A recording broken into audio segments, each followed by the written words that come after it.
Then after that, sir, you proceed to that podium to give your tribute. Where's your microscope ingine kwa? Hey, kijana. Oh.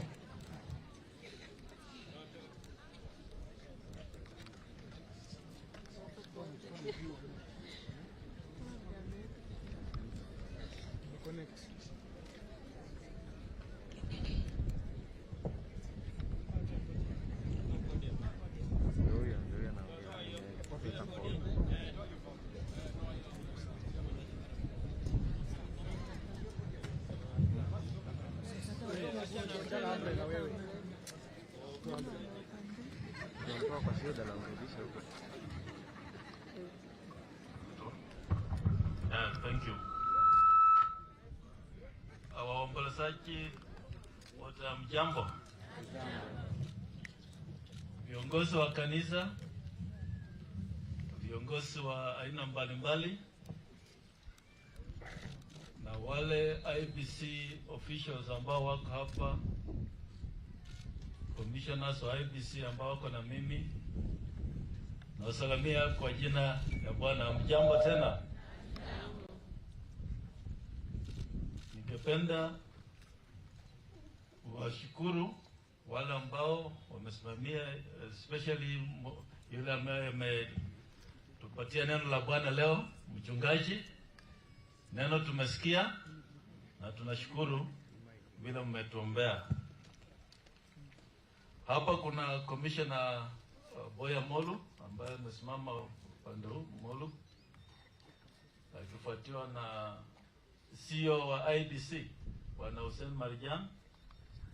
Yeye ndiye anasimamia staff wote wa IBC, permanent staff karibu 1000. Na upande wangu wa kulia ni Professor Kulie ambaye ni commissioner wa IBC. Ningependa kusema Marjan na sasa maneno moja tu alafu tuendelee.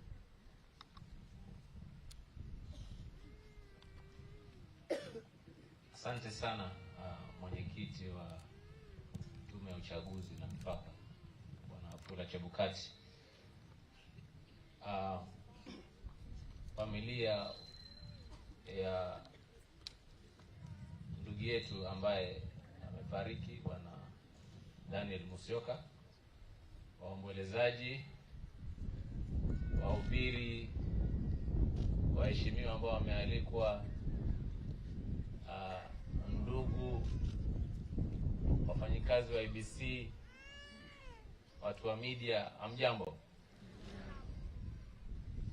Kwanza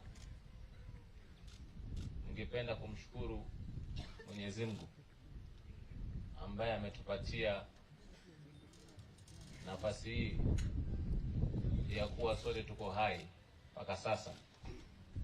Pili, tunapenda kuwashukuru familia ya ndugu yetu ambaye amefariki kwa kustahimili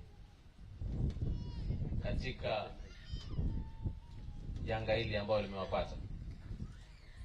Na sisi kama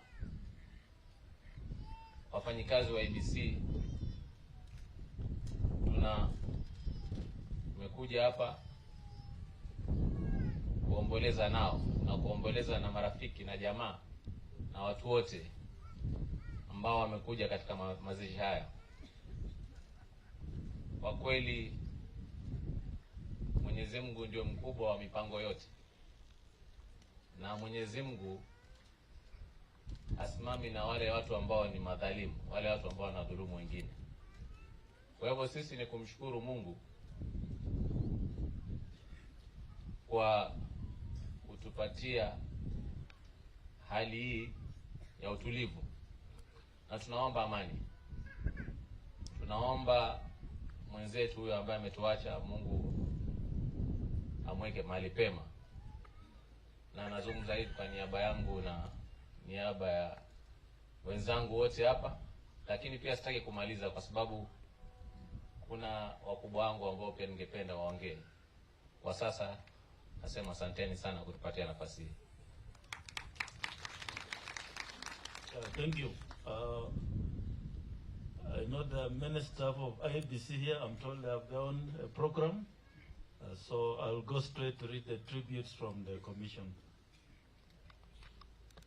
We are gathered here today to bid farewell to Daniel Mbolo Musyoka, our senior election officer and our constituency returning officer who was found murdered on 15th of August 2022, just 6 days after the 9th August general elections.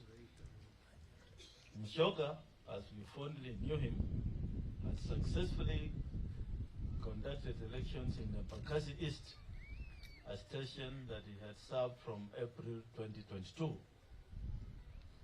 Before his last tour of duty, Mr. Musyoka had served at the IBC for 10 years, having first been appointed as Constituent Election Coordinator for Kilome constituency in 2010. He was later transferred to North Hor in 2013, Machakos Town in 2015, and Kajiado South in 2017. The IBC family mourns a distinguished, capable, and competent officer. Mr. Musyoka was a very effective and professional election official, an amiable gentleman, a family man, and notably an outstanding patriot who has paid the ultimate price in the course of executing a key national duty. The IBC and the country have lost a huge resource in a man who had become a highly dependable electoral manager. In the first half of the last century, Ernest Hemingway wrote a novel titled For Whom the Bell Tolls. It is a sad tragedy that in this country, the answer to this question seems to be that the bell tolls for the election officer of the IBC every 5 years. I ask and I wonder, why must an election officer be murdered after every general election? Whose gods do we anger by performing our sacred constitutional duty? Which earthly deities do our good deeds and duties so grievously offend? 5 years ago, we lost our ICT manager, Chris Musando. A week ago, we have lost our returning officer, Daniel Musyoka, who now lays before us and the nation. Their only crime is that they serve this nation diligently and honestly from their workstations at the IBC. Is Kenya's political rivalry and brinkmanship worth the life of good men like Musyoka and Musando before him? My fellow countrymen and women, we cannot continue like this. We cannot make working for IBC a death sentence, a place where honest professionals will shun. Our job is to prepare a register of voters, not to prepare a register of our murdered staff members.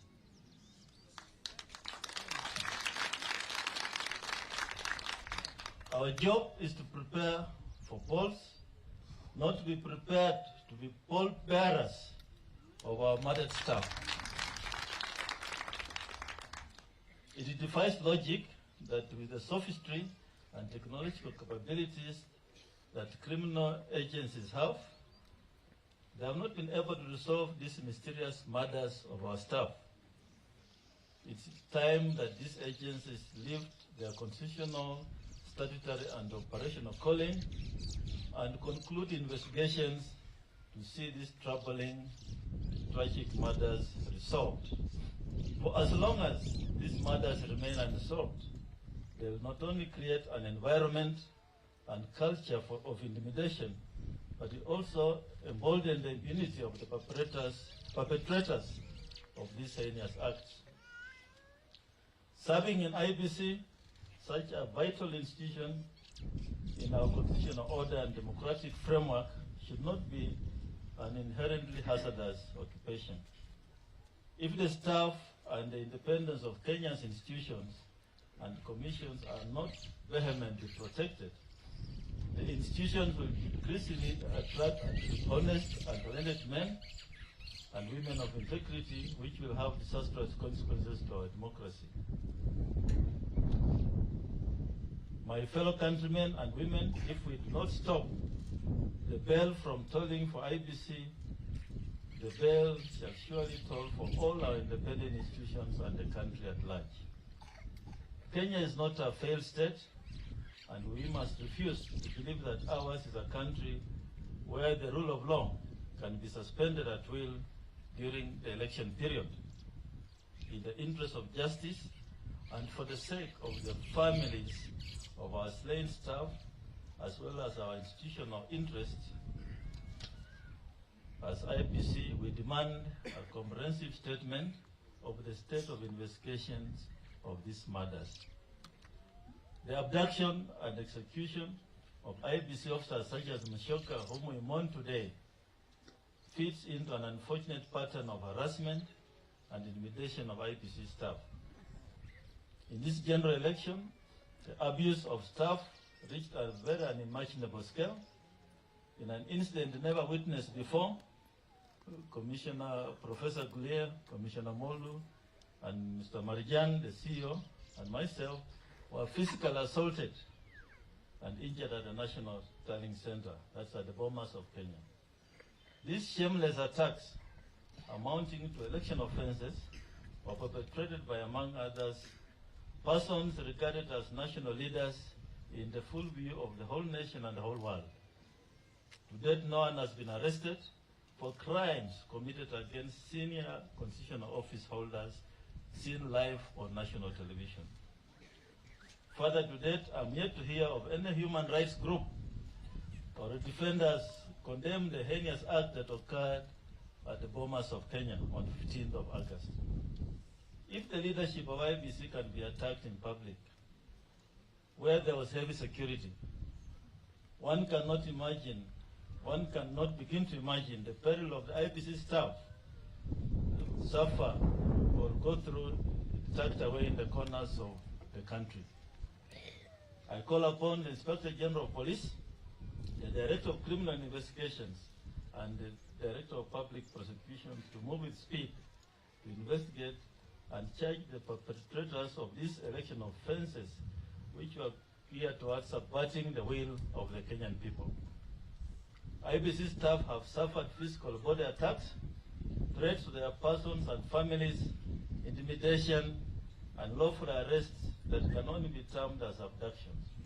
In Eldas constituency, a presiding officer, Mr. Mohammed Kanyare, was shot by assailants, leading to amputation of his leg. Kanyare is still in hospital, and we wish him a quick recovery as we take solace in the fact that his life was spared. It must not be lost to the nation the litany of wars that some members of the IBC and staff have had to suffer in the course of their duties. We have been subjected to extremely negative ethnic profiling, irascible and unrelenting cyberbullying in the social media, including the creation of phantom and fake social media accounts of returning officers. We have suffered incessant verbal abuse and harassment from some politicians and their henchmen. We have faced blunt attacks and at polling stations, tallying centers, where lives and limbs have been lost. My fellow countrymen and women, this scorched earth mentality to electoral processes that is perpetrated by leaders does not sit with the aim to sound a democratic practice and order. It gravely offends common human decency. It deeply undermines our sense of humanity and self-respect. It's wrong. It is shameful. It must stop. Elections are not and should not be war. They are merely a democratic device for choosing our leaders. I wish to most sincerely thank from the bottom of my heart and from the Commission, brave members and staff of the Commission who gallantly defend democracy in the face of adversity. Men and women who choose to still march on for liberty when turning back was a more comfortable and safer option. Those who stood up for virtue, even as they were tempted by corrupt individuals masquerading as leaders. I salute the commissioners and staff who exhibited uncommon valor when our ideals as a commission were put to test. For the sake of our country, we must continue to hold the line. For this is the true price of freedom and liberty. And if anyone thinks that the IPC will cut and run, they are mistaken. We are acutely aware of our constitutional mandate and the oath of office that we have subscribed to and pledged to discharge to the best of our abilities. To the family of Daniel, Mrs. Tabitha Mbolu, the young children Prudence and Isaac, the parents, Mr. and Mrs. Musyoka and Zuki, and the entire family, on behalf of my family and on behalf of the entire IBC family, there are no words that can diminish the loss that you feel. But please receive my deepest condolences and those of the Commission, and take comfort that Musyoka died defending its ideals of independence and impartiality while serving this country to the best of his abilities. Indeed, your husband, your father, your son, your brother died a hero. Be assured that his legacy is safe, his service deeply appreciated and forever recognized by the Commission. The world may take little note, but to us, Musyoka is one of the unsung heroes of our times, where honesty and integrity is not a common virtue. Yes, the bell may have tolled for Musyoka and Musando before him, unless the Inspector General of Police, Director of Criminal Investigations, and DPP put an end to these crimes at every general election through immediate and conclusive action. The bell shall surely toll for this country, its democracy, its constitution, and its people. May the soul of Daniel Mbolu Musyoka rest in eternal peace. That is the message from the Commission.